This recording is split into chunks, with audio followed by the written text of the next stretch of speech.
Alexis Ocampo, and I'm here with Sensei James Tawatao at the 2019 National Championships, AAU National Championships.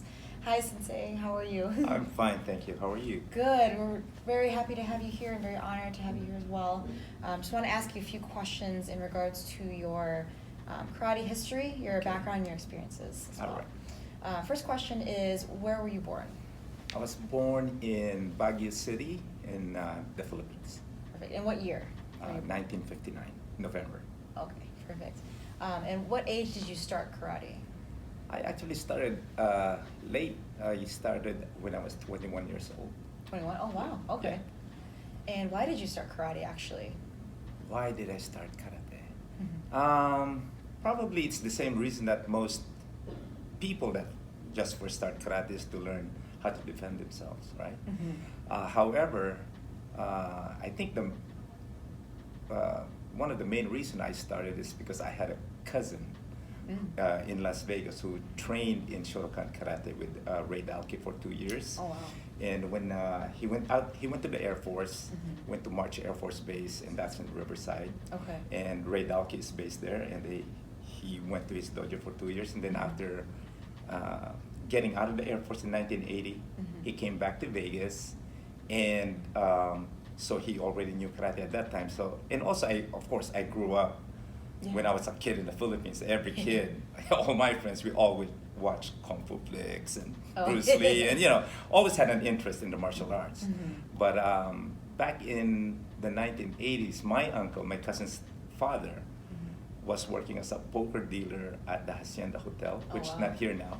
Yeah. They imploded it. But he used to talk about this Japanese karate master that he works with. Unknowingly, that was Master Ozawa, Shihan Ozawa. Wow. So, and so he used to talk about, oh yeah, I have this, Japanese master that does karate. And Master Ozawa was also a poker dealer. Oh, he at was? the same time. That's how Wow. way he actually, made his living. He moved to Las Vegas in 1974. Okay. So in 1980, my uncle said, hey, this Japanese master is quitting his job, and he's actually opening up a karate school. Wow. So we're so curious, So Yeah. we went to visit the school, and it was the summer of 1980. But when we got there, the school was still being built.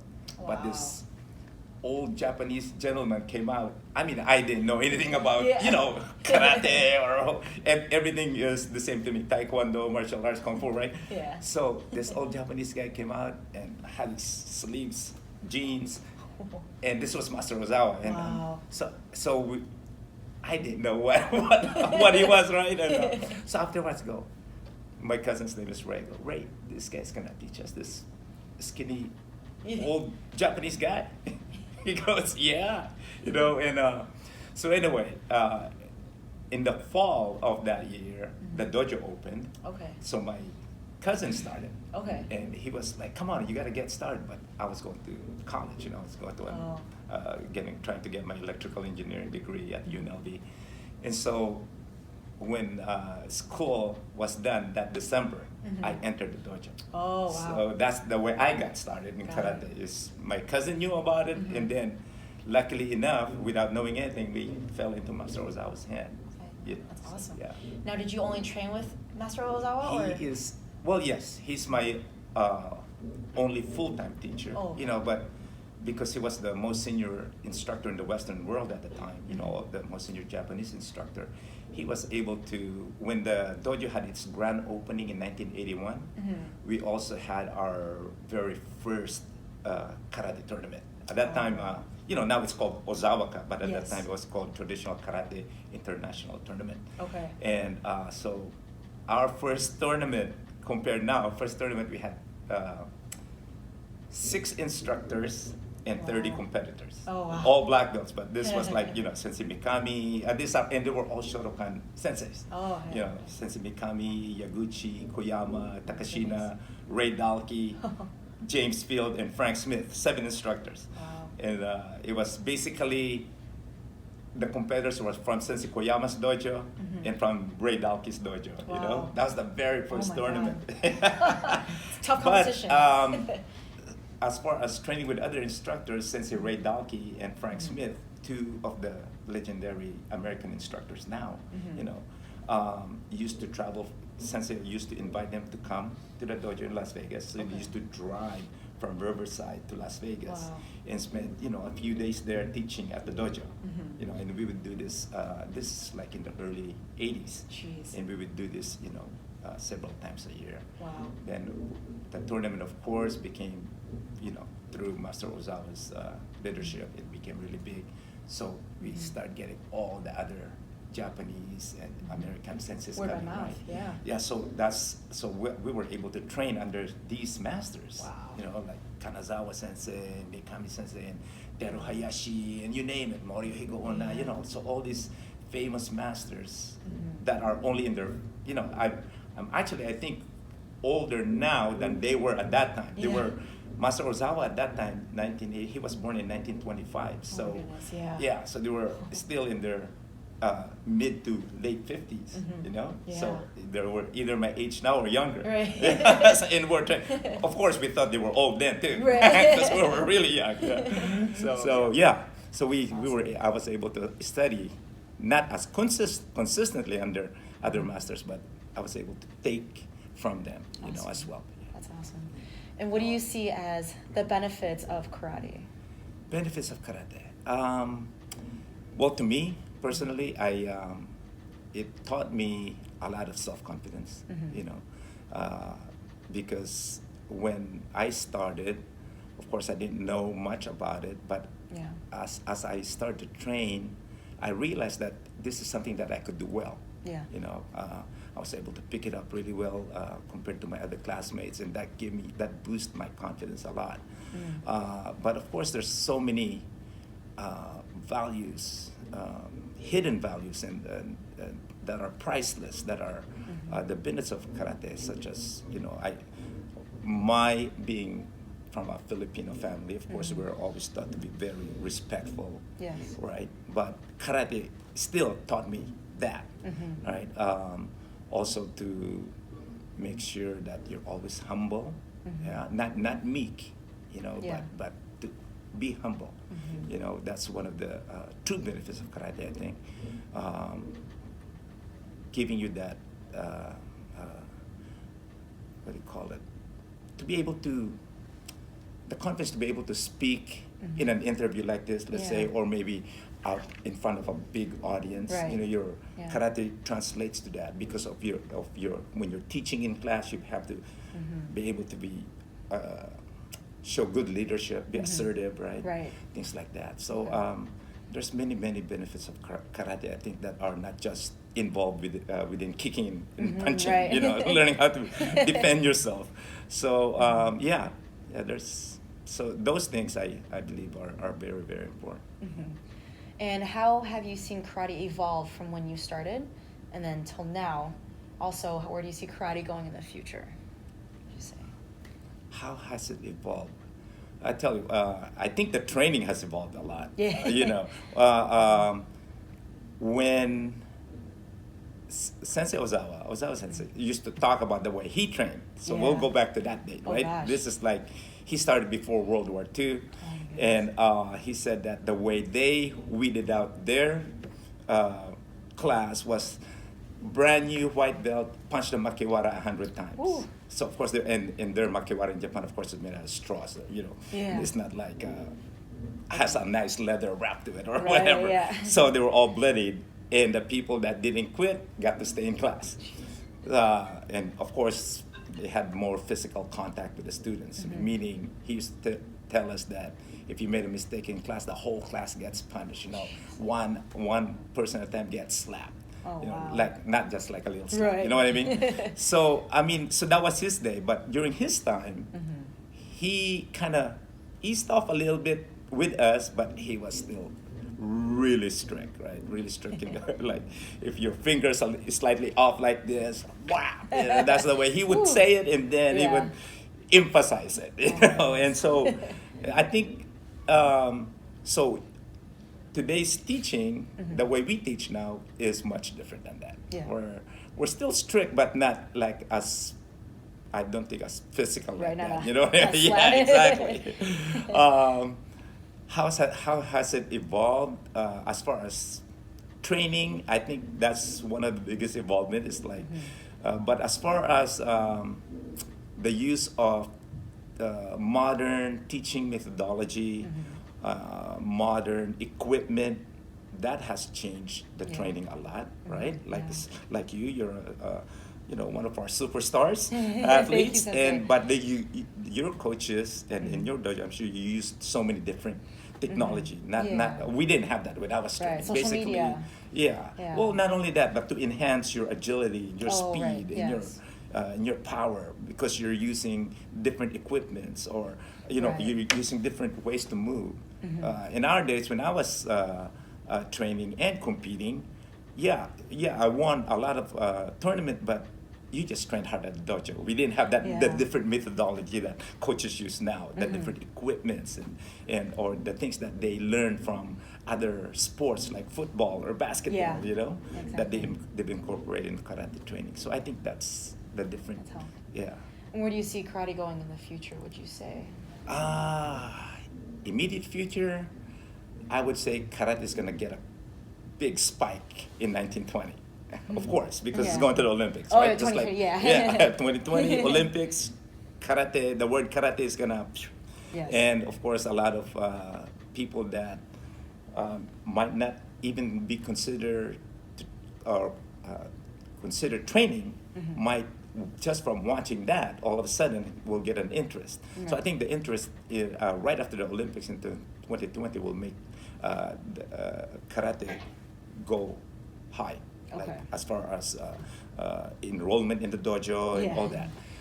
However, I believe after that it'll slowly go down to its normal, so it'll peak and go down. But karate itself, it has been such a consistent, consistent place, or not.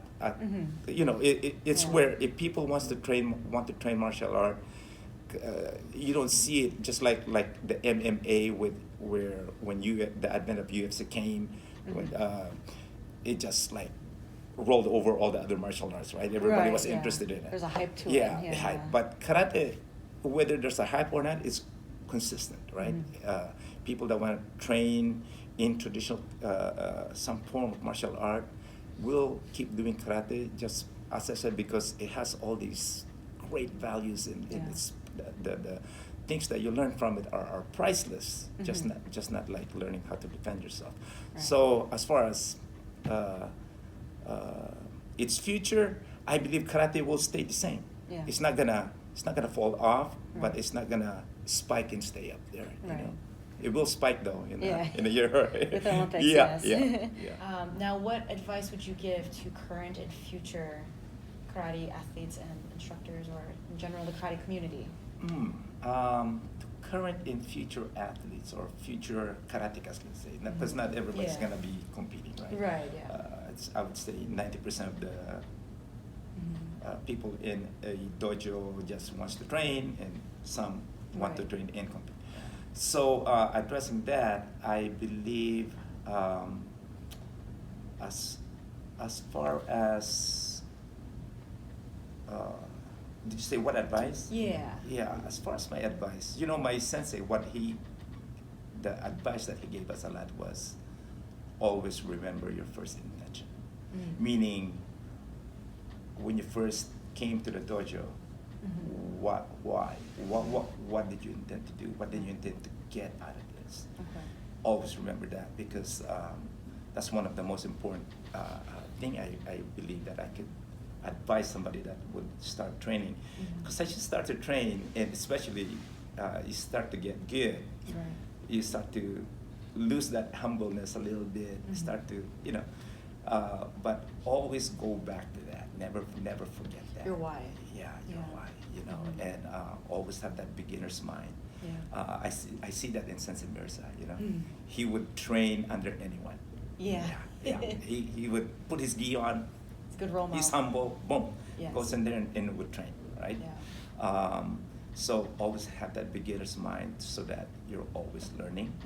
I would advise people that train not to quit too soon, because karate teaches you to never quit actually. Right. And that was one of the traits that, especially our young kids that train in karate, that go into their adulthood, if they get that trait, you could use that in anything in your life, Right. whether you're going to school, have a job, it's Mhm. easy to quit. Yeah. Right? But to keep going when it takes a little doing is the Mhm. important thing. Yeah. So, yeah, so those things. Yeah. Now, what are your greatest memories associated with karate? Oh gosh. If you can name a few. Okay.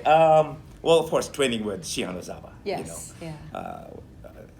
But gosh, let me see. Well, today, the thunderstorm that reminded me of one thing. In 1982, and, Sensei Nakayama, you know who he is, Yeah. right? He was the chief instructor of the JKA when he was Mhm. alive. So my Sensei Ozawa Sensei, Nakayama Sensei, basically are almost like brothers. They're very close, Okay. Yeah. because when JKA first formed, Mhm. it was Master Ozawa, Nishiyama, Nakayama. Those people are the one that actually formed JKA. Okay. Of what is now called as JKA. Yeah. At that time, when they were training with Funakoshi Sensei, that organization was non-existent, right? Mhm. So that's why they're close. But Sensei Nakayama came to Arizona, being invited to teach at the Northern Arizona University to teach a seminar. Mhm. And so we were in the gym, Yeah. hundreds of black belts. He goes, Basai Dai, yo, each. Yeah. As soon as he counted each, Yeah. this reminded me, Really? boom, thunder, Wow. right? And the whole gym went dark. Oh, wow. And we were just like, Yeah, you're like, oh my So gosh. that's like to me, I'll never forget that. The chief instructor of the JK comes in. That's how you know. Yeah. Wow. So, but what a timing that was. But of course, I got like memories training with the masters that used to come to Las Vegas for our tournament. Yeah. One such incident, so Shihan Ozawa used to invite him to come to the dojo after the tournament to Oh, teach, okay. right? Yeah. So one year, we had 4 senseis come to the dojo. Mhm. Sensei Teru Hayashi, of Mhm. Hayashi Ashitoryu, Sensei Kanazawa, Yeah. Teru Chinen, Mhm. and then the All Japan coach. Oh, I wow. can't remember his name. Yeah. Jeez. So they came to class to teach. Mhm. So Hayashi Sensei, being the most senior, taught the Mhm. class. And his assistant instructors was Sensei Kanazawa, Chinen, and the Oh All my Japan God. coach, right? Yeah. That year was the very first time that Papurin was Oh. ever demonstrated in anywhere in the world. Wow. And he did it in Las Vegas. Oh my So God. Hayashi Sensei performed Papurin in the tournament. Oh, And at the dojo for us. That's At nice. the dojo, just like, Yeah. in First front of insight almost. Yeah. Yeah. And then he does the bunkai. Wow. And his helper, his assistant was the All Japan coach. Jeez. And in this demonstration, Mhm. fractured the All Japan coach's rib, just demonstrating Ooh, the the move bunkai. of this bunkai. Oh, wow. Yeah, it was. Ooh. So that's like talking about memories. Yeah. Something I'll never forget. Right. So, what else? I did a demo with Sensei Kanazawa. Mhm. I won't forget this because he literally like knocked me out with a hook. Oh, God. With a spin. He does this demo where he does this spinning hook kick, and just floored me, and Jeez. I get up and I'm all wobbly. And, He's like, again. yeah. But it was like it was really, I wasn't faking it. He Yeah. somehow just, Right. So, yeah. Awesome. Now, last question, Sensei. Okay. For the many years you've been part of the AAU karate organization, Yeah. what about this program keeps you coming back and supporting it? Oh, wow. Wow. 2 words. Mhm. Sensei Mirza. No, really. I mean, I think AAU Karate is a great organization. It really supports a lot of athletes, but who makes that happen, right? Sensei Mirza, I really believe in his leadership, in his compassion, the way he cares about the athletes, the coaches, even the parents, and of course the officials. I mean, we saw this in Bratislava, right? Yeah. how were you guys able to eat Right. after we got done at 11 o'clock at night? Yeah. That's because Sensei Marcelo said, make sure the restaurant has food ready for you guys. Right. So when you Yeah. get off that tournament and all the restaurants are Right. closed, you have something to eat Yeah. before you go to bed, right? Right. So that kind of, that's his way. Mhm. I love that. Yeah. Right? Yeah. So with him in the helm, you know, he's made this organization really strong. Mhm. And why? Because not just because his ability to run an organization is Right. because the way he interacts with the people. Mhm. You know, he showed us that, especially the people that are working for him, all these people that Mhm. he's got their back. In other words, you Always. know, all exactly. Mhm. So that's what keeps me coming back, you know. That's awesome. Also his dedication to his karate, right? Like I Yes. said, he'll put on his gi, so that adds even more, you know. Right. Yeah. So yeah. That's awesome. Well, thank you so much, Sensei, for taking the time today and letting us know you a little bit more and knowing your history and everything. It's my been an pleasure. honor. Thanks for having me here. Thank you, Sensei. Thank you.